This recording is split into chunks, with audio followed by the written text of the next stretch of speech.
उन्होंने शिवजी को पति बनाने के लिए तप किया है। इधर शिवजी सब छोड़ छाड़ कर समाधि लगा बैठे हैं। यद्यपि है तो बड़े असमंजस की बात, तथापि मेरी एक बात सुनो। तुम जाकर कामदेव को शिवजी के पास भेजो, वह शिवजी के मन में क्षोभ उत्पन्न करें, उनकी समाधि भंग करें, तब हम जाकर शिवजी के चरणों में सिर रख देंगे और जबरदस्ती उन्हें राजी करें, विवाह करा देंगे।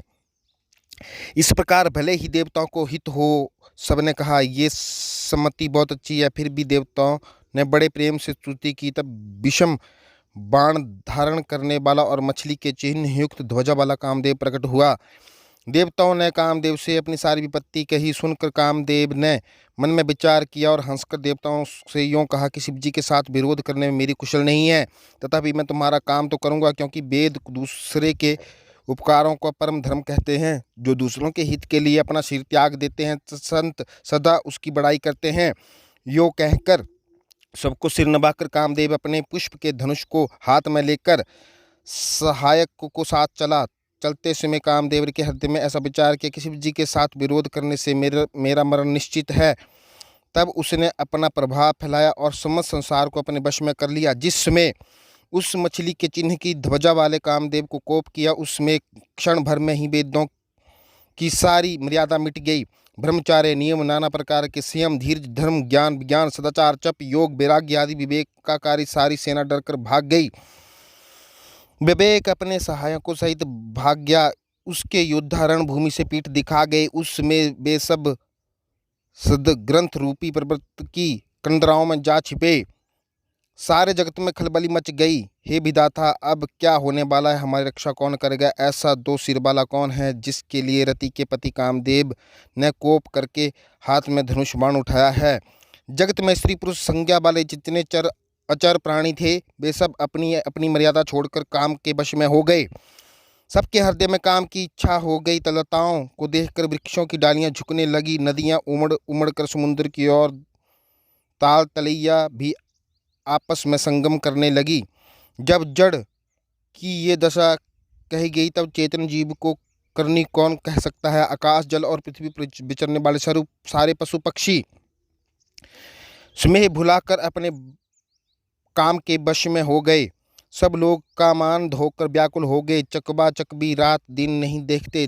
देव, दैत्य, मनुष्य, किन्नर, सर्प, प्रेत, भूत, पिशाच, भूत, बेताल, ये तो सदा ही काम के गुलाम हैं। ये समझकर मैंने इनकी दशा का वर्णन नहीं किया। सिद्ध, विरक्त, महामुनि और महान योगी भी काम के वश होकर योग रहित या स्त्री के विरही हो गए।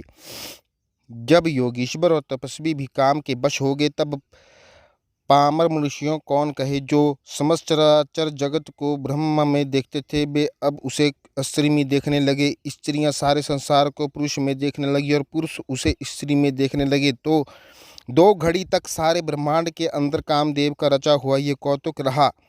किसने भी हृदय में धैर्य नहीं धारण किया। कामदेव ने के सब के मन हर लिए। श्री रघुनाथ जी की जिनकी रक्षा की, केवल वे ही उसमें बचे रहे। 2 घड़ी तक ऐसा तमाशा हुआ, जब तक कामदेव शिवजी के पास पहुंच गया। शिवजी को देखकर कामदेव डर गया। तब सारा संसार फिर जैसा का तैसा स्थिर हो गया। तुरंत ही सब जीव वैसे ही सुखी हो गए जैसे मतवाले उत्तर जाने वाले सुखी होते हैं। दुराधर्ष और दुर्गम भगवान रुद्र शिवजी को देखकर कामदेव भयभीत हो गया। लौट जाने में लज्जा मालूम होती है और कृत्य कुछ बनता नहीं। आखिर मन में मरने का निश्चय करके उसने उपाय रचा। तुरंत ही सुंदर ऋतुराज वसंत को प्रकट किया। फूले हुए नए नए वृक्षों की कंतारें सुशोभित हो गईं। वन उपवन, बावली, तालाब और सब दिशाओं के विभाग परम सुंदर हो गए। जहाँ तहाँ मानव प्रेम उमड़ रहा है, जिसे देखकर मरे मनों में भी कामदेव जाग उठा। मरे हुए मन में भी कामदेव जागने लगा। वन की सुंदरता कहीं नहीं जा सकती। काम रूपी अग्नि का सच्चा मित्र शीतल मंद सुगंधित पवन चढ़ने लगा। सरोवर में अनेकों कमल खिल गए, जिन पर सुंदर भौरों के समूह गुजार करने लगे। राजहंस, कोयला और तोते रसीली बोली बोलने लगे और अप्सराएं गा गा कर नाचने लगी। कामदेव अपनी सेना समेत करोड़ों प्रकार की सब कलाएं करके हार गए, पर शिव जी की अचल समाधि न डिगी। तब कामदेव क्रोधित हो उठा। आम के वृक्ष की एक सुंदर डाली देखकर मन में क्रोध से भरा हुआ कामदेव उस पर चढ़ गया। उसने पुष्प धनुष पर अपने बाण चढ़ाए और अंदर क्रोध से ताक कर उन्हें कान तक तान दिया। कामदेव ने तीक्ष्ण 5 बाण छोड़े जो शिवजी के हृदय में लगे। तब उनकी समाधि टूट गई और वे जाग गए। ईश्वर के मन में बहुत क्षोभ हुआ। उन्होंने आंखें खोलकर सब और देखा। जब आम के पत्तों में कामदेव को देखा तो उन्हें बड़ा क्रोध हुआ, जिससे तीनों लोग कांप उठे। तब शिवजी ने तीसरा नेत्र खोला। उनके देखते ही कामदेव जलकर भस्म हो गए। जगत में बड़ा हाहाकार मच गया। देवता डर गए, दैत्य सुखी हुए। भोगी लोग काम सुख को याद करके चिंता करने लगे और साधक योगी निष्कंटक हो गए। कामदेव की स्त्री रति अपने पति की ये दशा सुनते ही मूर्छित हो गई। रोती चिल्लाती और भांति भांति से करुणा करती हुई वह शिवजी के पास गई। अत्यंत प्रेम के साथ अनेकों प्रकार से विनती करके हाथ जोड़कर सामने खड़ी हो गई। शीघ्र प्रसन्न होने वाले कृपालु शिवजी अबला को देखकर सुंदर वचन बोले, हे रति, अब से तेरे स्वामी का नाम अनंग होगा। वह बिना ही शरीर के सबको व्यापेंगे। अब तू अपने पति से मिलने की बात सुन। जब पृथ्वी के बड़े भारी भार को उतारने के लिए यदुवंश में श्री कृष्ण का अवतार होगा, तब तेरा पति उनके पुत्र प्रद्युम्न के रूप में उत्पन्न होगा। मेरा ये वचन अन्यथा नहीं है। शिवजी के वचन सुनकर रति चली गई। अब दूसरी कथा बखान करता हूँ। ब्रह्मा जी देवताओं के ये सब समाचार सुने तो वे बैकुंठ को चले। फिर वहाँ से विष्णु और ब्रह्म सहित सब देवता वहाँ गए जहाँ कृपा के धाम शिवजी थे। उन सब ने शिवजी की अलग अलग स्तुति की। तब शशि भूषण शिवजी प्रसन्न हो गए। कृपा के समुद्र शिवजी बोले, हे देवताओं, कहिए आप किस लिए आए। ब्रह्मा जी ने कहा, हे प्रभु, आप अंतर्यामी हैं, तथापि हे स्वामी, भक्ति वश मैं आपसे विनती करता हूँ। हे शंकर, सब देवताओं के मन में ऐसा परम उत्साह है कि हे नाथ, वे अपनी आँखों से आपका विवाह देखना चाहते हैं। हे कामदेव के मद को चूर करने वाले, आप ऐसा कुछ कीजिए जिससे सब लोग इस उत्सव को नेत्र भरकर देखें। हे कृपा के सागर, कामदेव को भस्म करके आपने रति को जो वरदान दिया सो बहुत अच्छा किया। हे नाथ, श्रेष्ठ स्वामियों का ये सहज स्वभाव ही है। वे पहले दंड देकर फिर कृपा किया करते हैं। पार्वती के अपार तप किया है, अब उन्हें अंगीकार कीजिए। ब्रह्मा जी की प्रार्थना सुनकर और प्रभु श्री रामचंद्र जी के वचनों को याद करके शिवजी ने प्रसन्नतापूर्वक कहा, ऐसा ही हो। तब देवताओं ने नगाड़े बजाए और फूलों की वर्षा करके जय हो देवताओं के स्वामी की जय हो ऐसा कहने लगे। उचित अवसर जानकर सप्तऋषि आए और ब्रह्मा जी ने तुरंत ही उन्हें हिमाचल घर भेज दिया। वे पहले वहाँ गए जहाँ पार्वती जी थी और उनसे छल से भरे मीठे वचन बोले। नारद जी, उपदेश से तुमने उसमें हमारी बात नहीं सुनी। अब तो तुम्हारा प्रण झूठा हो गया, क्योंकि महादेव जी ने काम को ही भस्म कर डाला। मासा पारायण, तीसरा विश्राम। ये सुनकर पार्वती जी मुस्कुराकर बोली, हे विज्ञानी मुनिवरो, आपने उचित ही कहा। आपकी समझ में शिवजी ने कामदेव को अब जलाया है। अब तक तो वे विकार युक्त ही रहे, किंतु हमारी समझ से तो शिवजी सदा से ही योगी, अजन्मा, अनिघ, काम रहित और भोगहीन है। और यदि मैंने शिवजी को ऐसा समझकर ही मन, वचन और कर्म से प्रेम सहित उनकी सेवा की है, तो ही मुनीश्वरों सुनिए, वे कृपा निधान भगवान मेरी प्रतिज्ञा को सत्य करेंगे। आपने जो ये कहा कि शिवजी ने तो कामदेव को भस्म कर दिया, यही आपका बड़ा भारी अविवेक है। हे तात, अग्नि का तो ये सहज स्वभाव है कि पाला उसके समीप कभी जा ही नहीं सकता, और जाने पर वह अब अवश्य नष्ट हो जाएगा। महादेव जी और कामदेव के संबंध में यही न्याय समझना चाहिए। पार्वती के वचन सुनकर और उनका प्रेम तथा विश्वास देखकर मुनि हृदय में बड़ी प्रसन्नता हुए। वे भवानी को सिर नवाकर चल दिए और हिमाचल के पास पहुँचे।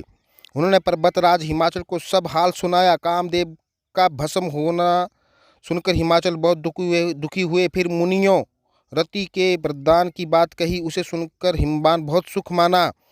शिवजी के प्रभाव को मन में विचार कर हिमाचल ने श्रेष्ठ मुनियों को आदरपूर्वक बुला लिया और उसने शुभ दिन, शुभ नक्षत्र और शुभ घड़ी शोधा बाकर वेद की विधि के अनुसार शीघ्र ही लगन निश्चय कर लिखवा लिया।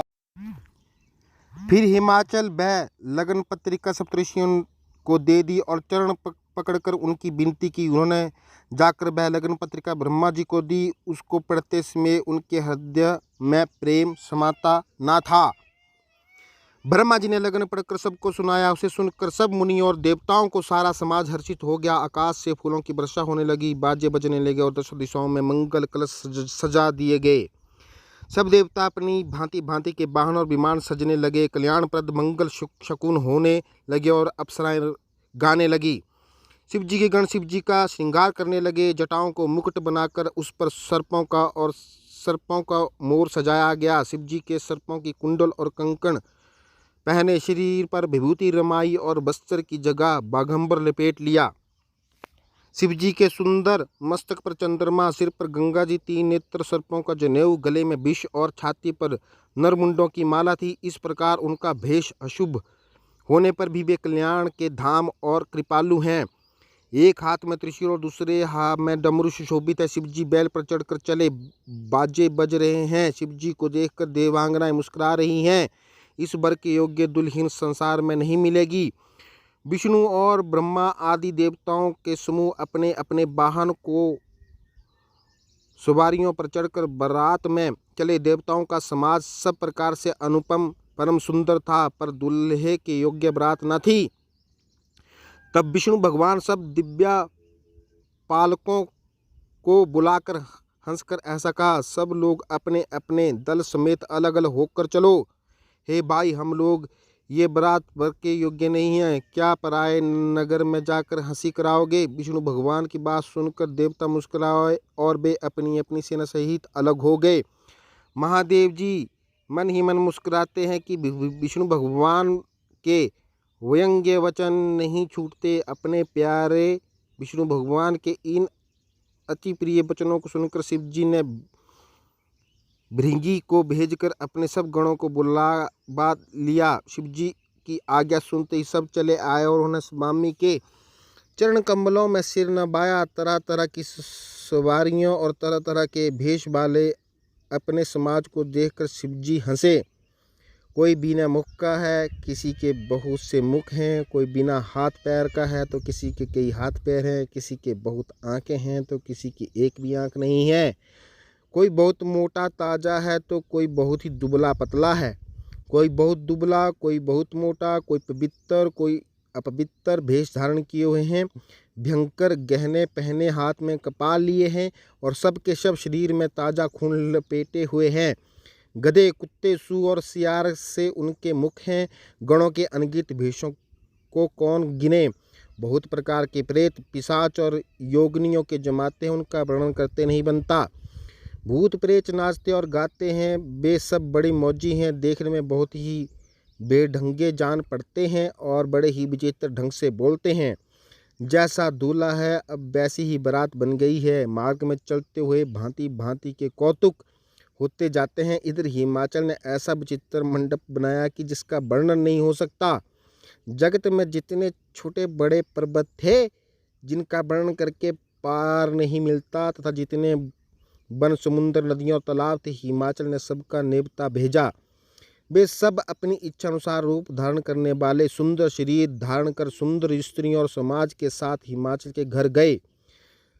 सभी स्नेह सहित मंगल गीत गाते हैं। हिमाचल ने पहले से ही बहुत से घर सजवा रखे थे। यथा योग्य उन स्थानों में सब लोग उतर गए। नगर की सुंदर शोभा देखकर ब्रह्मा की रचना चातुरी भी तुच्छ लगती थी। नगर की शोभा देखकर ब्रह्मा की निपुणता सचमुच तुच्छ लगती है। वन, बाग, कुएं, तालाब, नदियाँ सभी सुंदर हैं, उनका वर्णन कौन कर सकता है। घर घर बहुत से मंगल सूचक तोरण और ध्वजा पताकाएं सुशोभित हो रही हैं। वहाँ के सुंदर और चतुर स्त्री पुरुषों की छवि देखकर मुनियों के भी मन मोहित हो जाते हैं। जिस नगर में स्वयं जगदम्बा ने अवतार लिया, क्या उसका वर्णन हो सकता है। वहाँ रिद्धि सिद्धि संपत्ति और सुख नित्य नए बढ़ते जाते हैं। बारात को नगर के निकट आई सुनकर नगर में चहल पहल मच गई, जिससे उसकी शोभा बढ़ गई। अगवानी करने वाले लोग बनाव श्रृंगार करके नाना प्रकार की सवारियों को सजाकर आदर सहित बारात को लेने चले। देवताओं को समाज को देखकर सब मन में प्रसन्न हुए और विष्णु भगवान को देखकर तो बहुत ही सुखी हुए, किंतु जब शिव जी के दल को देखने लगे तब तो उनके सब वाहन हाथी घोड़े रथ के बैल आदि डालकर भाग चले। कुछ बड़ी उम्र के समझदार लोग धीरज धरकर वहां डटे रहे। लड़के तो सब अपने प्राण लेकर भागे। घर पहुंचने पर जब माता पिता पूछते हैं तब ये भय से कांपते हुए शरीर से ऐसा वचन कहते हैं, क्या कहे, कोई बात कही नहीं जाती। ये बारात है या यमराज सेना। दूल्हा पागल है और बैल पर सवार है। सांप कपाल और राख ही उसके गहने हैं। दूल्हे के शरीर पर राख लगी है, सांप और कपाल के गहने हैं। वह नंगा जटाधारी और भयंकर है। उसके साथ भयानक मुख वाले भूत प्रेत पिशाच योगिनी और राक्षस हैं। जो बारात को देखकर जीता बचेगा सचमुच उसके बड़े ही पुण्य हैं और वही पार्वती का विवाह देखेगा। लड़कों ने घर घर यही बात कही।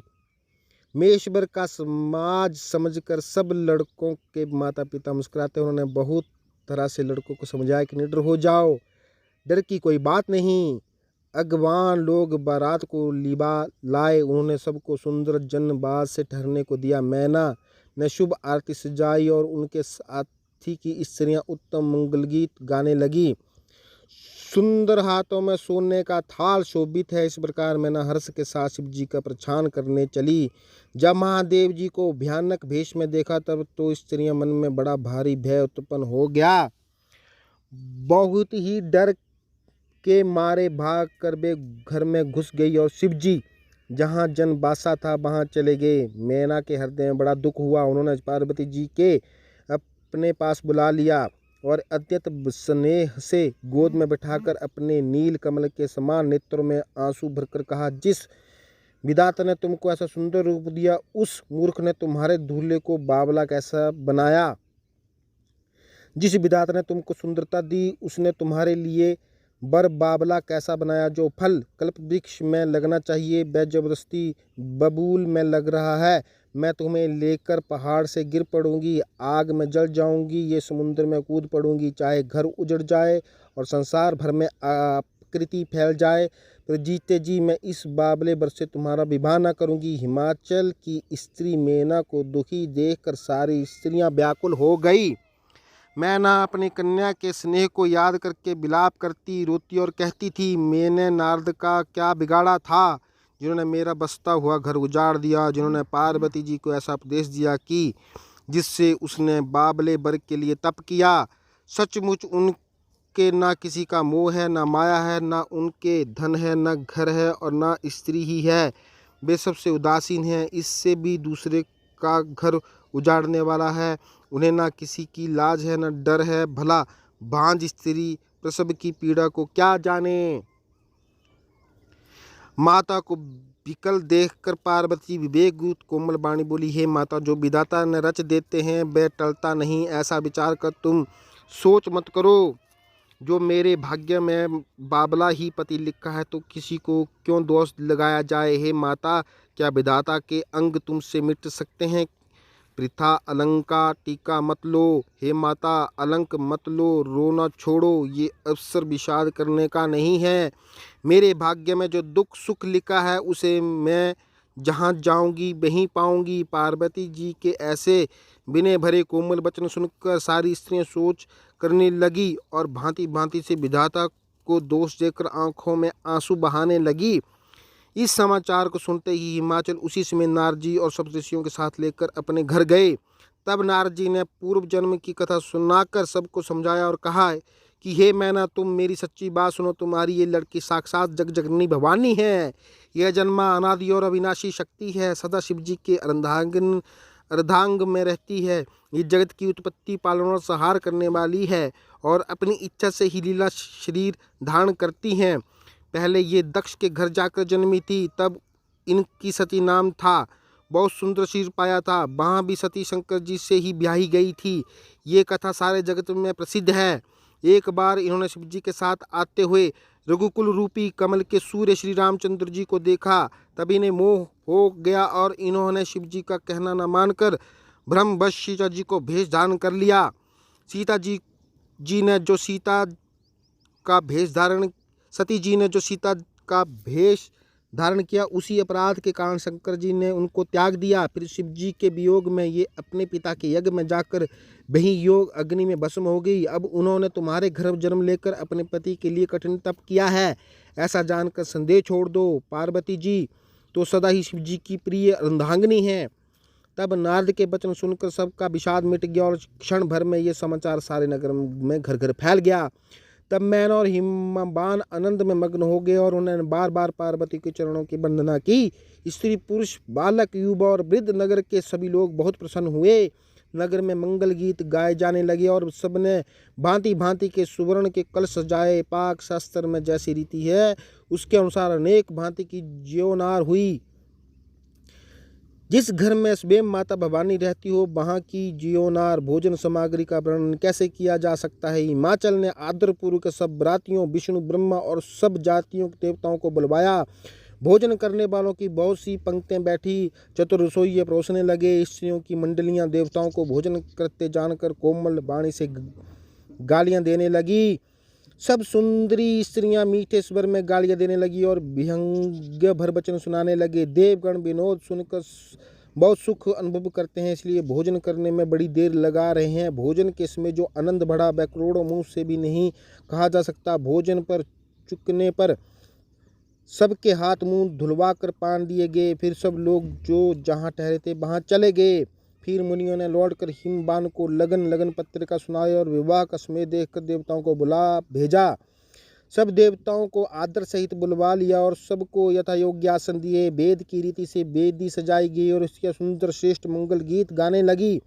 वेदिका पर एक अत्यंत सुंदर दिव्य सिंहासन था, जिसकी सुंदरता का वर्णन नहीं किया जा सकता, क्योंकि वह स्वयं ब्रह्मा जी का बनाया हुआ था। ब्रह्मांडों के सिर नवाकर हृदय में अपने स्वामी श्री रघुनाथ जी का स्मरण करके शिव जी उस सिंहासन पर बैठ गए। फिर मुनीश्वरों की पार्वती जी को बुलाया। सखियां श्रृंगार करके उन्हें ले आई। पार्वती जी के रूप को देखते ही सब देवता मोहित हो गए। संसार में ऐसा कवि कौन है जो उस सुंदरता का वर्णन कर सके। पार्वती जी को जगदम्बा और शिव जी की पत्नी समझकर देवता ने मन ही मन प्रणाम किया। भवानी जी ने सुंदरता की सीमा है, करोड़ों मुखों से भी उनकी शोभा नहीं कही जा सकती। जगजननी पार्वती जी का महान शोभा का वर्णन करोड़ों मुखों से भी नहीं बनता। वेद शिव जी, शेष जी और सरस्वती जी तक उसे कहते हुए संकुचा जाते हैं। तब मंद बुद्धि तुलसी किस गिनती में है। सुंदरता और शोभा की खान माता भवानी मंडप के बीच में जहाँ शिवजी थे वहाँ गई। वे संकोच के मारे पति के चरणों कमलों में देख नहीं सकती, परंतु उनका मन रूपी भौरा तो वहीं था। मुनियों को आज्ञा से शिव जी और पार्वती जी ने गणेश जी की पूजन किया। मन में देवताओं की अनादि समझकर कोई इस बात को सुनकर शंका न करे। अभी विवाह से पूर्व ही वे कहाँ से आ गए। वेदों में विवाह जैसी रीति कही गई है। महामुनियों ने वह सब रीति करवाई। पर्वतराज हिमाचल हाथ में कुश लेकर तथा कन्या का हाथ पकड़कर उन्हें भवानी जानकर शिव जी को समर्पण किया। जब महेश्वर ने पार्वती का पाणी ग्रहण किया तब सब देवता हृदय में बड़े ही हर्षित हुए। श्रेष्ठ मुनिगण वेद मंत्रों का उच्चारण करने लगे और देवगण शिव जी का जय जयकार करने लगे।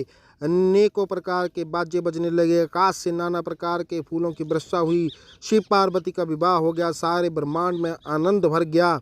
दासी, दास, रथ, घोड़े, हाथी, गाय, वस्त्र और मणि आदि अनेक प्रकार की चीजें, अन्न तथा सोने के बर्तन गाड़ियों में लदवा कर दहेज में दिए, जिनका वर्णन नहीं किया जा सकता। बहुत प्रकार के दहेज देकर फिर हाथ जोड़कर हिमाचल ने कहा, हे शंकर, आप पूर्ण काम हैं, मैं आपको क्या दे सकता हूँ। वे शिव जी के चरण कमल पकड़कर रह गए। तब कृपा के सागर शिव जी ने अपने ससुर का सभी प्रकार से समाधान किया। फिर प्रेम से परिपूर्ण हृदय मैना जी ने शिव जी के चरण कमल पकड़े और कहा, हे नाथ, ये उमा मुझे मेरे प्राणों के समान है। आप इसे अपने घर की टहलनी बनाइएगा और इसके सब अपराधों को क्षमा करते रहिएगा। अप्रसन्न होकर मुझे ये वर दीजिए। शिव जी ने बहुत तरह से अपनी सास को समझाया। तब वे शिव जी के चरणों में सिर नवाकर घर गई। फिर माता ने पार्वती को बुला लिया और गोद में बैठाकर ये सुंदर सीख दी, हे पार्वती, तू सदा शिव जी के चरणों की पूजा करना, नारियों को यही धर्म है। उनके लिए पति ही देवता है और कोई देवता नहीं। इस प्रकार की बातें कहते कहते उनकी आंखों में आंसू भर आए और उन्होंने कन्या को छाती से चिपटा लिया। फिर बोली कि विधाता ने जगत में स्त्री जाति को क्यों पैदा किया, पराधीन को सपने में भी सुख नहीं मिला। यो कहती ही माता प्रेम से अत्यंत विकल हो गई, परंतु कुछ में जानकर दुख करने का अवसर ना जानकर उन्होंने धीरज धरा। मैना बार बार मिलती है और पार्वती के चरणों को पकड़ गिर पड़ती है। बड़ा ही प्रेम है, कुछ वर्णन नहीं किया जाता। भवानी सब स्त्रियों से मिल भेंट कर फिर अपनी माता के हृदय से जा लिपटी। पार्वती जी माता से फिर मिलकर चली। सब किसी ने ये योग्य आशीर्वाद दिया। पार्वती ने फिर कर माता जी की ओर देखती जाती थी। तब सखियाँ उन्हें शिव जी के पास ले गई। महादेव जी सब याचकों को संतुष्ट कर पार्वती के साथ घर कैलाश को चले। सब देवता प्रसन्न होकर फूलों की वर्षा करने लगे और आकाश में सुंदर नगाड़े बजने लगे। तब हिमवान अत्यंत प्रेम से शिव जी को पहुंचाने के लिए साथ चले। वृषकेतु शिव जी ने बहुत तरह से उन्हें संतोष कराकर विदा किया। पर्वतराज हिमाचल तुरंत घर आए और उन्होंने सब पर्वतों और सरोवरों को बुलाया। हिमावन ने आदर दान विनय और बहुत सम्मान पूर्वक सबकी विदाई की। जब शिव जी कैलाश पर्वत पहुंचे तब सब देवता अपने अपने लोक को चले गए। पार्वती जी और शिव जी जगत के माता पिता हैं, इसलिए मैं उनके श्रृंगार का वर्णन नहीं करता। शिव पार्वती विविध प्रकार के भोग विलास करते हुए अपने गणों सहित कैलाश पर रहने लगे। वे नित्य नए नए विहार करते थे। इस प्रकार बहुत समय बीत गया। तब 6 मुख वाले पुत्र का जन्म हुआ, जिन्होंने बड़े होने पर युद्ध में तारकासुर को मारा। वेद शास्त्र और पुराणों में स्वामी कार्तिकेय के जन्म की कथा प्रसिद्ध है और सारा जगत उसे जानता है। स्वामी कार्तिक षडानन के जन्म, कर्म, प्रताप और महान पुरुषार्थों को सारा जगत जानता है, इसलिए मैंने वृषकेतु शिव जी के पुत्र का चरित्र संक्षेप में ही कहा है। शिव पार्वती के विवाह की इस कथा को जो स्त्री पुरुष कहेंगे और गाएंगे, वे कल्याण को कार्यों और विवाह आदि मंगलों में सदा सुख पावेंगे। गिरिजापति महादेव जी का चरित्र समुद्र के समान है, उसका पार वेद भी नहीं पाते।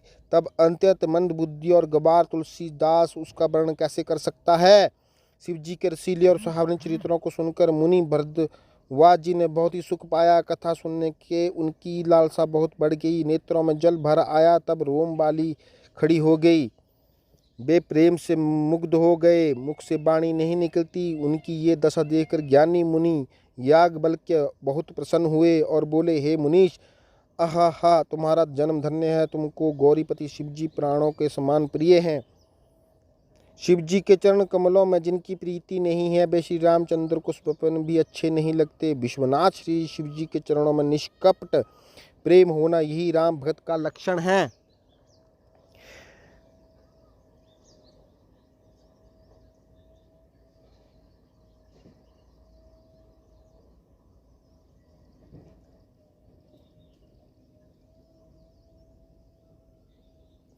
शिव जी के समान रघुनाथ जी का व्रत धारण करने वाला कौन है, जिन्होंने बिना ही पाप के सती जैसी स्त्री को त्याग दिया और प्रतिज्ञा करके श्री रघुनाथ जी की भक्ति को दिखा दिया। हे भाई, श्री रामचंद्र जी को शिव जी के समान और कौन प्यारा है। मैंने पहले ही शिव जी के चरित्र कहकर तुम्हारा भेद समझ लिया। तुम श्री रामचंद्र जी के पवित्र सेवक हो और समस्त दोषों से रहित हो। मैंने तुम्हारा गुण और शील जान लिया। अब मैं श्री रघुनाथ जी की लीला कहता हूँ, सुनो हे मुनि, सुनो। आज तुम्हारे मिलने से मेरे जन्म में मन में जो आनंद हुआ वह कहा नहीं जा सकता। हे मुनीश्वर, रामचरित्र अत्यंत अपार है। 100 करोड़ शेष जी भी उसे नहीं कह सकते। तथापि जैसा मैंने सुना है वैसा वाणी के स्वामी, प्रेरक और हाथ में धनुष लिए हुए प्रभु श्री रामचंद्र जी का स्मरण करके कहता हूँ। सरस्वती जी कठपुतली के समान है और अंतर्यामी स्वामी श्री रामचंद्र जी सत्य पकड़कर कठपुतले को नचाने वाले सूत्रधार है। अपना भक्त जानकर जिस कवि पर वे कृपा करते हैं, उसके हृदय रूपी आंगन में सरस्वती जी को बेनचाया करते हैं। उन्हीं कृपालु श्री राम जी को मैं प्रणाम करता हूँ और उन्हीं के निर्मल गुणों की कथा कहता हूँ। कैलाश पर्वत में श्रेष्ठ और बहुत ही रमणीय है, जहाँ शिव पार्वती सदा निवास करते हैं। सिद्ध तपस्वी योगी गण देवता और किन्नर मुनियों के समूह उस पर्वत पर रहते हैं। वे सब बड़े पुण्य आत्मा और आनंद कंद श्री महादेव जी की सेवा करते हैं। हे भगवान विष्णु और महादेव जी से विमुख हैं और जिनकी धर्म में प्रीति नहीं है, वे लोग स्वप्न में भी वहाँ नहीं जा सकते। उस पर्वत पर एक विशाल बरगद का पेड़ है, जो नित्य नवीन और सब काल में सुंदर रहता है। वे तीनों प्रकार की शीलता, मंद और सुगंध वायु बहती रहती है और उसी की छाया बड़ी ठंडी रहती है। वह शिव जी के विश्राम करने का वृक्ष है, जिसे वेदों ने गाया है। एक बार प्रभु श्री शिव जी उस वृक्ष के नीचे गए और उसे देखकर उनके हृदय में बहुत आनंद हुआ। अपने हाथ में बांध बर बिछाकर कृपालु शिव जी भाव से ही बिना किसी खास प्रयोजन के वहां बैठ गए। कुंड के पुष्प चंद्रमा और शंख के समान उनके गौर शीर था। बड़ी लंबी भुजाएं थी और वे मुनियों से वस्त्र धारण किए हुए थे। उनके चरण नए पूर्ण रूप से खिले हुए लाल कमल के समान थे। नखों की ज्योति भक्तों के हृदय का अंधकार हरने वाली थी। सांप और भस्म ही उनके भूषण थे और त्रिपुर सुर के सूत्र शिव जी का मुख सर्द और चंद्रमा की शोभा को भी हरने वाला था। उनके सिर पर जटाओं का मुकुट और गंगा जी थी। कमल के समान बड़े बड़े नेत्र थे। उनका नीलकंठ था और सुंदरता के भंडार थे। उनके मस्तक द्वितीया का चंद्रमा शोभित था। कामदेव के सूत्र शिव जी वहां बैठे हुए ऐसे शोभित हो रहे थे, मानो शांत रस ही शरीर धारण किए बैठा हो। अच्छा मौका जानकर शिव पत्नी माता पार्वती जी उनके पास गई। अपनी प्यारी पत्नी जानकर शिव जी ने उनका बहुत आदर सत्कार किया और अपनी बाईं ओर बैठने के लिए आसन दिया। पार्वती जी प्रसन्न होकर शिव जी के पास बैठ गई। उन्हें पिछले जन्म की कथा स्मरण हो आई। स्वामी के हृदय में अपने ऊपर पहले की अपेक्षा अधिक प्रेम समझकर पार्वती जी हंसकर प्रिय वचन बोली। याज्ञवल्क्य जी कहते हैं कि जो कथा सब लोगों को हित करने वाली है, उसे ही पार्वती जी पूछना चाहती हैं। पार्वती ने कहा, हे संसार के स्वामी, हे मेरे नाथ, त्रिपुरासुर का वध करने वाले आपकी महिमा तीनों लोकों में विख्यात है। चर अचर नाग मनुष्य और देवता सभी आपके हित चरण कमलों की सेवा करते हैं। हे प्रभु, आप समर्थ्य, सर्वज्ञ और कल्याण स्वरूप हैं। सब कलाओं और गुणों के निधान हैं और योग ज्ञान तथा वैराग्य के भंडार हैं। आपका नाम शरणागतों के लिए कल्प वृक्ष है। हे सुख के राशि, यदि आप मुझ पर प्रसन्न हैं और सच मुझे अपनी दासी या अपनी सच्ची दासी जानते हैं, तो हे प्रभु, आप श्री रघुनाथ जी की नाना प्रकार की कथा कहकर मेरे अज्ञान दूर कीजिए। जिसका घर कल्प वृक्ष के नीचे हो, वह भला दरिद्र से उत्पन्न दुख को क्यों सहेगा। हे शशि भूषण, हे नाथ, हृदय में ऐसा विचार कर मेरी बुद्धि भारी भ्रम को दूर कीजिए। हे प्रभु, जो परमार्थ तब ब्रह्म के ज्ञाता और वक्ता मुनि है, श्री रामचंद्र जी को अनादि ब्रह्म कहते हैं और शेष सरस्वती वेद और पुराण सभी रघुनाथ जी के गुण गाते हैं। और हे कामदेव शत्रु, आप भी दिन रात आदरपूर्वक राम राम जपा करते हैं। ये राम वही अयोध्या के राजा के पुत्र हैं या अजन्मा, निर्गुण और अगोचर कोई और राम हैं? यदि वे राजपुत्र हैं तो ब्रह्म कैसे, और यदि ब्रह्म हैं तो स्त्री के भीतर में उनकी मति बावली कैसे हो गई?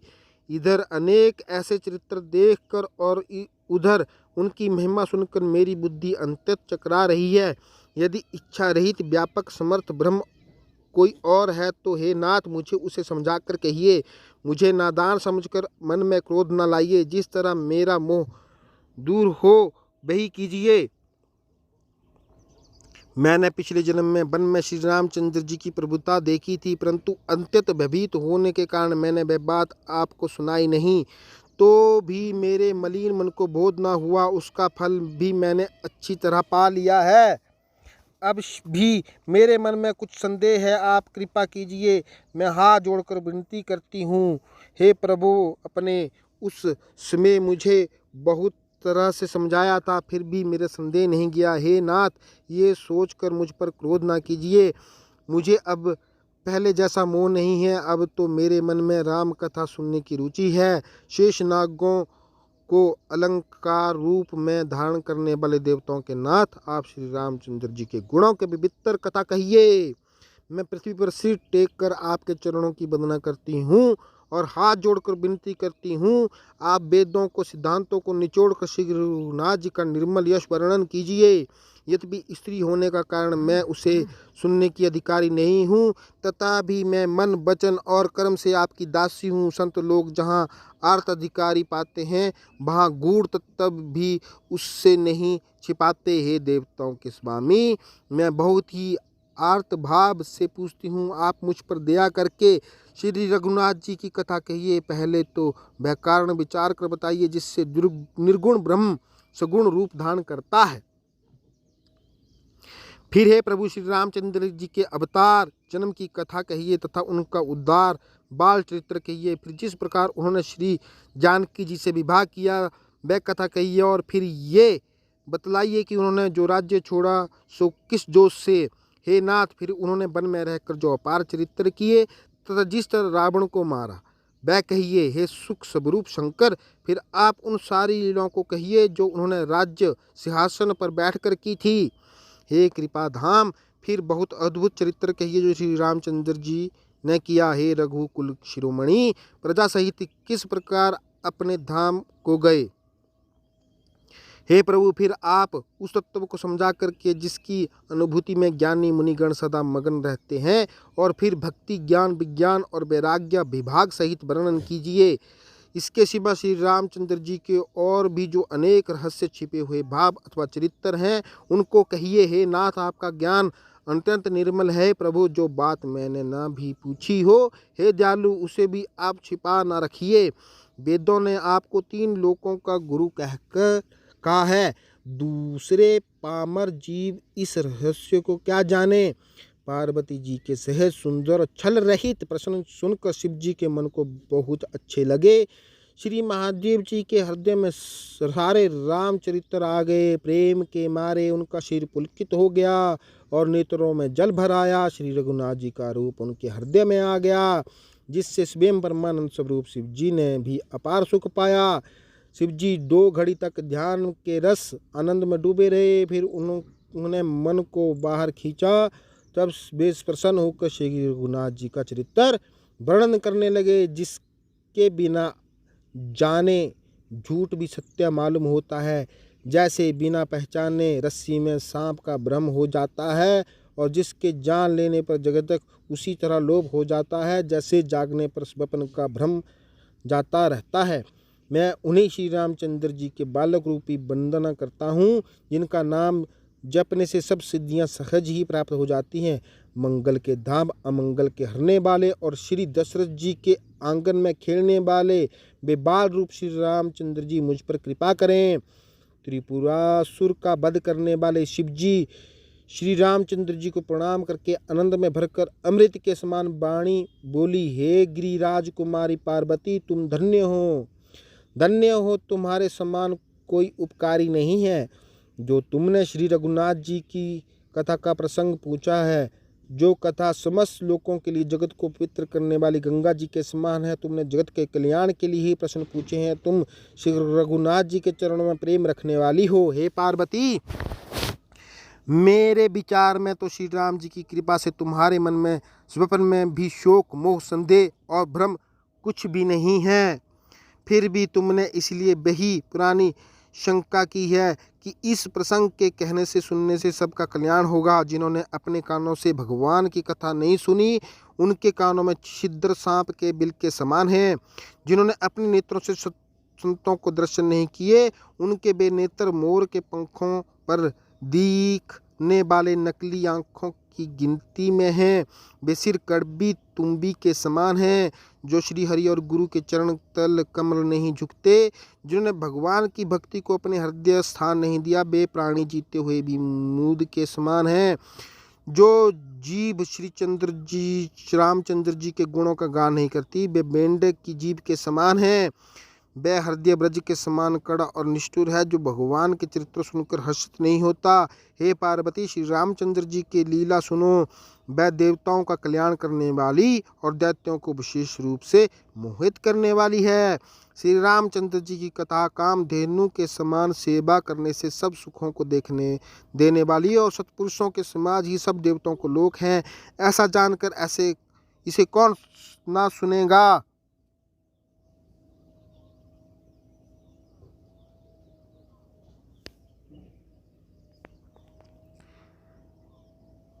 श्री रामचंद्र जी की कथा हाथ की सुंदर ताली है, जो संदेह रूपी पक्षियों को उड़ा देती है। फिर राम कथा कलयुग रूपी वृक्ष को काटने के लिए कुल्हाड़ी है। हे गिरजा राजकुमारी, तुम इसे आदरपूर्वक सुनो। वेदों ने श्री रामचंद्र जी के सुंदर नाम, गुण, चरित्र, जन्म और कर्म सभी अनगिनत कहे हैं। जिस प्रकार भगवान श्री रामचंद्र जी अनंत हैं, उसी तरह उनकी कथा, कृति और गुण भी अनंत हैं। तो भी मैं तुम्हारी अंतर प्रीति देखकर जैसा कुछ मैंने सुना है और जैसी मेरी बुद्धि है, उसी के अनुसार मैं कहूँगा। हे पार्वती, तुम्हारा प्रश्न स्वाभाविक ही सुंदर, सुखदायक और सत्सम्मत है और मुझे तो बहुत ही अच्छा लगा है। परंतु हे पार्वती, एक बात मुझे अच्छी नहीं लगी, यद्यपि वह तुमने मोहवश होकर ही कही है। तुमने जो ये कहा कि वे राम कोई और हैं, जिन्हें वेद गाते और मुनिजन जिनका ध्यान धरते हैं, जो मोह रूपी पिशाच के द्वारा ग्रस्त हैं, पाखंडी हैं, भगवान के चरणों से विमुख हैं और जो झूठ सच कुछ भी नहीं जानते, ऐसे अधम मनुष्य ही इस तरह कहते सुनते हैं, जो अज्ञानी, मूर्ख, अंधे और भाग्यहीन हैं और जिनके मन रूपी दर्पण पर विषय रूपी काई जमा हुई है, जो व्यभिचारी, छली और बड़े कुटिल हैं और जिन्होंने कभी स्वप्न में भी सत्य समाज के दर्शन नहीं किए और जिन्होंने अपनी लाभ हानि नहीं सूझती, वे ही ऐसी वेद विरुद्ध बातें कहते हैं। जिनका हृदय रूपी दर्पण मैला है और जो नेत्रों से हीन है, वे विचार श्री रामचंद्र जी का रूप कैसे देखें। जिनकी निर्गुण सगुण कुछ भी विवेक नहीं, जो अनेक मन घड़त बातें बक्का करते हैं, जो श्री हरि के माया के वश में होकर जगत में भ्रमते फिरते, उनके लिए कुछ भी कह डालना असंभव नहीं है। जिन्हें वायु का रोग हो गया हो, जो भूत के वश हो गए हों और जो नशे में चूर हैं, ऐसे लोग विचार कर वचन नहीं बोलते। जिन्होंने मोह रूपी मदिरा पी रखी हो, उनके कहने पर कान न देना चाहिए। अपने हृदय में ऐसा विचार कर संदेह छोड़ दो और श्री रामचंद्र जी के चरणों को भजो। हे पार्वती, ब्रह्म रूपी अंधकार के नाश करने के लिए सूर्य की किरणों के समान मेरे वचनों को सुनो। सुगुण और निर्गुण कुछ भी भेद नहीं है। मुनि, पुराण, पंडित और वेद सभी ऐसा कहते हैं। जो निर्गुण, रूप, निराकार, अलख, अव्यक्त और अजन्मा है, वही भक्तों के प्रेमवश सुगुण हो जाता है। जो निर्गुण है वह सगुण कैसे है? जैसे जल और ओलों में भेद नहीं, दोनों जल ही हैं, ऐसे ही निर्गुण और सुगुण एक ही हैं। जिसका नाम ब्रह्म रूपी अंधकार के मिटाने के लिए सूर्य है, उसके लिए मोह का प्रसंग भी कैसे कहा जा सकता है? श्री रामचंद्र जी सच्चिदानंद स्वरूप सूर्य है, वहाँ मोह रूपी रात्रि का लवलेश भी नहीं है। मैं सब भाव से ही प्रकाश रूप और भगवान हैं। वहाँ तो विज्ञान रूपी प्रातःकाल भी नहीं होता। अज्ञान रूपी रात्रि हो तब तो विज्ञान रूपी प्रातःकाल हो। भगवान तो नित्य ज्ञान स्वरूप है।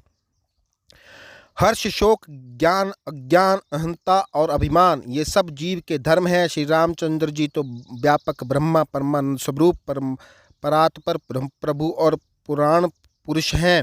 इस बात को सारा जगत जानता है। जो पुरुष प्रसिद्ध है, प्रकाश के भंडार हैं, सब रूपों में प्रकट हैं, जीव, माया और जगत सबके स्वामी हैं। वही रघुकुल मणि श्री रामचंद्र जी मेरे स्वामी हैं। ऐसा कहकर शिव जी ने उनको मस्तक नवाया। ज्ञान की मनुष्य अपने भ्रम को तो समझते नहीं और वे मूर्ख प्रभु श्री रामचंद्र जी पर उसका आरोप करते हैं। जैसे आकाश में बादलों का पर्दा देखकर कुविचारी लोग कहते हैं कि बादलों ने सूर्य को ढक लिया। जो मनुष्य आँख में उंगली लगाकर देखता है, उसके लिए तो दो चंद्रमा प्रकट हैं। हे पार्वती, श्री रामचंद्र जी के विषय में इसी प्रकार मोह की कल्पना करना वैसा ही है जैसे आकाश में अंधकार, धुएं और धूल का सोहना। आकाश जैसे निर्मल और निर्लेप हैं, उसको कोई मलिन या स्पर्श नहीं कर सकता। इसी प्रकार भगवान श्री रामचंद्र जी नित्य निर्मल और निर्लेप हैं। विषय, इंद्रियां, इंद्रियों के देवता और जीवात्मा, ये सब एक की सहायता से एक चेतन होते हैं, अर्थात विषयों का प्रकाश इंद्रियों से, इंद्रियों के देवताओं से और इंद्रिय देवताओं का चेतन जीवात्मा से प्रकाश होता है। इन सब का जो परम प्रकाश है, अर्थात जिससे इन सब का प्रकाश होता है, वही अनादि ब्रह्मा अयोध्या नरेश श्री रामचंद्र जी हैं। ये जगत प्रकाशय है और श्री रामचंद्र जी इसके प्रकाशक हैं। वे माया के स्वामी और ज्ञान तथा गुणों के धाम हैं, जिनकी सत्ता से मोह की सहायता पाकर जड़ माया भी सत्य भी भासित होती है। जैसे सीप में चांद की और सूर्य की किरणों में पानी का बिना हुए भी प्रतीति होती है, यद्यपि ये प्रतीति तीनों कालों में झूठ है, तथापि इस भ्रम को कोई हटा नहीं सकता। इस तरह ये संसार भगवान के आश्रित रहता है, यद्यपि ये असत्य है तो भी दुख तो देता ही है। जिस तरह स्वप्न में कोई सिर काट ले तो बिना जागे वह दुख दूर नहीं होता। हे पार्वती, जिनकी कृपा से इस प्रकार का भ्रम मिट जाता है, वही कृपालु श्री रघुनाथ जी हैं, जिनका आदि और अनंत किसने नहीं जाना। वेदों ने अपनी बुद्धि से अनुमान करके इस प्रकार नीचे लिखे अनुसार गाया है। वे ब्रह्म बिना ही पैर के चलता है, बिना ही कान के सुनता है, बिना ही हाथ के नाना प्रकार के काम करता है, बिना मुंह जीवा के ही सारे छहों रसों का आनंद लेता है और बिना ही वाणी के बहुत योग्य वक्ता है। वह बिना ही शरीर त्वचा के स्पर्श करता है, बिना ही आँखों के देखता है और बिना ही नाक के सब गंधों को ग्रहण करता है, सूंघता है। उस ब्रह्म की करनी सभी प्रकार से ऐसी अलौकिक है कि जिसकी महिमा कहीं नहीं जा सकती, जिसका वेद और पंडित इस प्रकार वर्णन करते हैं और मुनि जिसका ध्यान करते हैं, वही दशरथ नंदन भक्तों के हितकारी अयोध्या के स्वामी भगवान श्री रामचंद्र जी हैं। हे पार्वती, जिनके नाम के बल से काशी में मरते हुए प्राणी को देखकर मैं उसे राम रतन देकर शोक रहित कर देता हूँ, मुक्त कर देता हूँ, वे ही मेरे प्रभु श्री रघु श्रेष्ठ श्री रामचंद्र जी जड़ चेतन के स्वामी और सबके हृदय के भीतर की जानने वाले हैं। विवश होकर बिना इच्छा के भी जिनका नाम लेने से मनुष्यों के अनेक जन्मों में किए हुए पाप जल जाते हैं, फिर जो मनुष्य आदर पूर्वक उनका स्मरण करते हैं, वे तो संसार रूपी समुद्र को गाय के खुर से बने हुए गंड के समान पार कर जाते हैं। हे पार्वती, वही परमात्मा श्री रामचंद्र जी हैं, उनके भ्रम देखने में आता है। हे तुम्हारा ऐसा कहना अत्यंत ही अनुचित है। इस प्रकार संदेह मन में लाते ही मनुष्य के ज्ञान, वैराग्य आदि सारे सद्गुण नष्ट हो जाते हैं। शिव जी के भ्रमनाशक वचनों को सुनकर पार्वती जी के सब कोर की रचना मिट गई। श्री रघुनाथ जी के चरणों में उनका प्रेम और विश्वास हो गया और कठिन असंभावना, जिसका होना संभव नहीं, ऐसी मिथ्या कल्पना जाती रही। बार बार स्वामी जी के चरण मल को पकड़कर और अपने कमल के समान हाथों को जोड़कर पार्वती जी मानो प्रेम रस में सुंदर वचन बोली। आपकी चंद्रमा की किरणों के समान शीतल वाणी सुंदर मेरे अज्ञान रूपी शरद ऋतु कवार की धूप का भारी ताप मिट गया है। कृपालु, आपने मेरे सब संदेह हर लिए। अब श्री रामचंद्र जी का यथार्थ स्वरूप मेरे समझ में आ गया है। हे नाथ, आपकी कृपा से अब मेरा विषाद जाता रहा और आपके चरणों को अनुग्रह से मैं सुखी हो गई हूँ।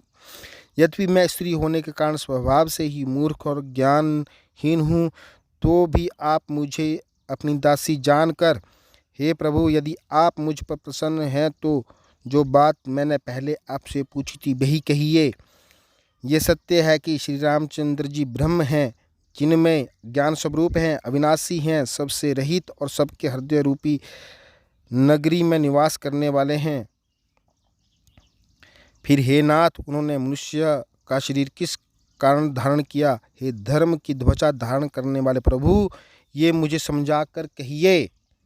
पार्वती के अत्यंत नम्र वचन सुनकर और श्री रामचंद्र जी की कथा में उनका विशुद्ध प्रेम देखकर तब कामदेव के शत्रु भाविक ही सुजान कृपा निधान शिव जी मन में बहुत ही हर्षित हुए और बहुत प्रकार से पार्वती की बड़ाई करके फिर बोले, नबाह परायण पहला विश्राम, मासा परायण चौथा विश्राम।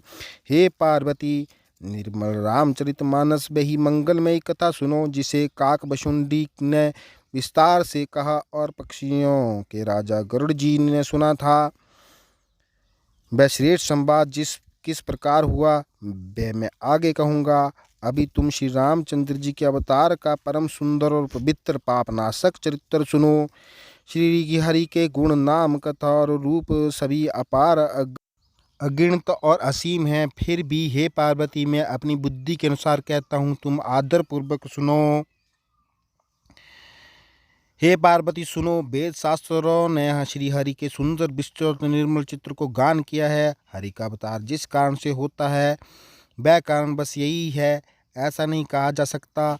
अनेकों कारण हो सकते हैं और ऐसा भी हो सकते हैं जिन्होंने कोई जान ही नहीं सकता। हे सियानी सुनो, हमारा मत तो ये है कि बुद्धि मन और वाणी से श्री रामचंद्र जी का तर्कना नहीं की जा सकती, तथापि संत मुनि वेद और पुराण अपनी अपनी बुद्धि के अनुसार जैसा कुछ कहते हैं और जैसा कुछ मेरी समझ में आता है, हे सुमुखी, वही कारण मैं तुमको सुनाता हूँ। जब जब धर्म का ह्रास होता है और नीचे अभिमानी राक्षस बढ़ जाते हैं और वे ऐसा अन्याय करते हैं जिसका वर्णन नहीं हो सकता, तब ब्राह्मण गौ देवता और पृथ्वी कष्ट पाते हैं, तब वे कृपा निधान प्रभु भांति भांति के शरीर धारण कर सज्जनों की पीड़ा हरते हैं। वे असुरों के मार कर देवताओं को स्थापित करते हैं, अपने वेदों की मर्यादा की रक्षा करते हैं और जगत में अपना निर्मल यश फैलाते हैं। श्री रामचंद्र जी के अवतार का ये कारण है। उसी शरण यश को गा गा कर भक्त जन भव सागर तर जाते हैं। कृपा सागर भगवान भक्तों के हित के लिए शरीर धारण करती है। श्री रामचंद्र जी के जन्म लेने के अनेक कारण हैं जो एक से एक बढ़कर विचित्र हैं। हे सुंदर बुद्धि वाली भवानी, मैं उनके 2-1 जन्मों का विस्तार से वर्णन करता हूँ, तुम सावधान होकर सुनो। श्री हरि के जय और विजय 2 प्यारे द्वारपाल हैं जिनको सब कोई जानते हैं। उन दोनों भाइयों ने ब्राह्मण सनकादि के शाप से असुरों का तामसी शरीर पाया। एक का नाम था हिरण्यकशिपु और दूसरे का हिरण्याक्ष। वे देवराज इंद्र के गर्भ को छुड़ाने वाले सारे जगत में प्रसिद्ध हुए। वे युद्ध में विजय पाने वाले विख्यात वीर थे। इनमें से एक हिरण्याक्ष को भगवान ने बराह सूअर का शरीर धारण करके मारा, फिर दूसरे हिरण्यकशिपु का नरसिंह रूप धारण करके वध किया और अपने भक्त प्रहलाद का सुंदर यश फैलाया। वे ही दोनों जाकर देवताओं को जीतने वाले तथा बड़ा योद्धा रावण और कुंभकर्ण नामक बड़े बलवान और महावीर राक्षस हुए, जिन्हें सारा जगत जानता है। भगवान के द्वारा मारे जाने पर भी वे हिरण्याक्ष और हिरण्यकशिपु इसलिए मुक्त नहीं हुए कि ब्राह्मण के वचन शाप का प्रमाण 3 जन्म के लिए था। अतः एक बार उनके कल्याण के लिए भक्त प्रेमी भगवान ने फिर अवतार लिया। वह उस अवतार में कश्यप और अदिति उनके माता पिता हुए, जो दशरथ और कौशल्या के नाम से प्रसिद्ध थे। एक कल्प में इस प्रकार अवतार लेकर उन्होंने संसार में पवित्र लीलाएं की। एक कल्प में सब देवताओं को जलंधर दैत्य से युद्ध हार जाने के कारण दुखी होकर शिव जी ने उसके साथ बड़ा घोर युद्ध किया, पर वह महाबली दैत्य मारे नहीं मरता था। उस दैत्यराज स्त्री परम सती बड़ी ही पवित्रता थी। उसके प्रताप से त्रिपुरसुर जैसे अजय शत्रु का विनाश करने वाले शिवजी भी उस दैत्य को नहीं जीत सके। प्रभु ने छल से उसका स्त्री का व्रत भंग कर देवताओं को काम किया। जब उस स्त्री ने ये भेद जाना तब उसने क्रोध करके भगवान को शाप दिया। लीलाओं के भंडार कृपालु हरि ने उस स्त्री उसके शाप को प्रामाण दिया, स्वीकार किया। वही जलंधर उस कल्प में रावण हुआ जिसे श्री रामचंद्र जी ने युद्ध में मार कर परम पद दिया। एक जन्म का कारण ये था जिससे श्री रामचंद्र जी ने मनुष्य देह धारण किया। हे भारद्वाज मुनि सुनो, प्रभु के प्रत्येक अवतार की कथा का कवियों ने नाना प्रकार से वर्णन किया। एक बार नारद जी ने शाप दिया, अतः एक कल्प में उसके लिए अवतार हुआ। ये बात सुनकर पार्वती बड़ी चकित हुई और बोली कि नारद जी तो विष्णु भक्त और ज्ञानी हैं। मुनि ने भगवान को शाप किस कारण से दिया? लक्ष्मीपति भगवान ने उनका क्या अपराध किया? हे पुरारी शंकर जी, ये कथा मुझसे कहिए। मुनि नारद के मन में मोह होना बड़े आश्चर्य की बात है। तब महादेव जी ने हंसकर कहा, ना कोई ज्ञानी है ना मूर्ख। श्री रघुनाथ जी जब जिसको जैसा करते हैं वह उसी क्षण वैसा ही हो जाता है।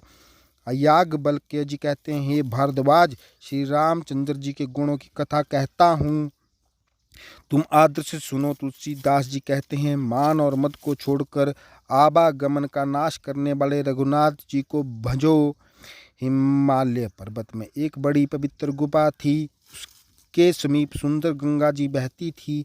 वह परम पवित्र सुंदर आश्रम देखने पर नारद जी के मन को बहुत ही सुहावना लगा। पर्वत, नदी और वन के सुंदर विभागों को देखकर नारद जी लक्ष्मीकांत भगवान के चरणों में प्रेम हो गया। भगवान का स्मरण करते ही उन नारद मुनि के शाप की जो शाप उन्हें दक्ष प्रजापति ने दिया था और जिसके कारण वे एक स्थान पर नहीं ठहर सकते थे, गति रुक गई और कहा, मन के स्वाभाविक ही निर्मल होने से उनकी समाधि लग गई। नारद मुनि की ये तपोमय स्थिति देखकर देवराज इंद्र डर गया। उसने कामदेव को बुलाकर उसका आदर सत्कार किया और कहा कि मेरे हित के लिए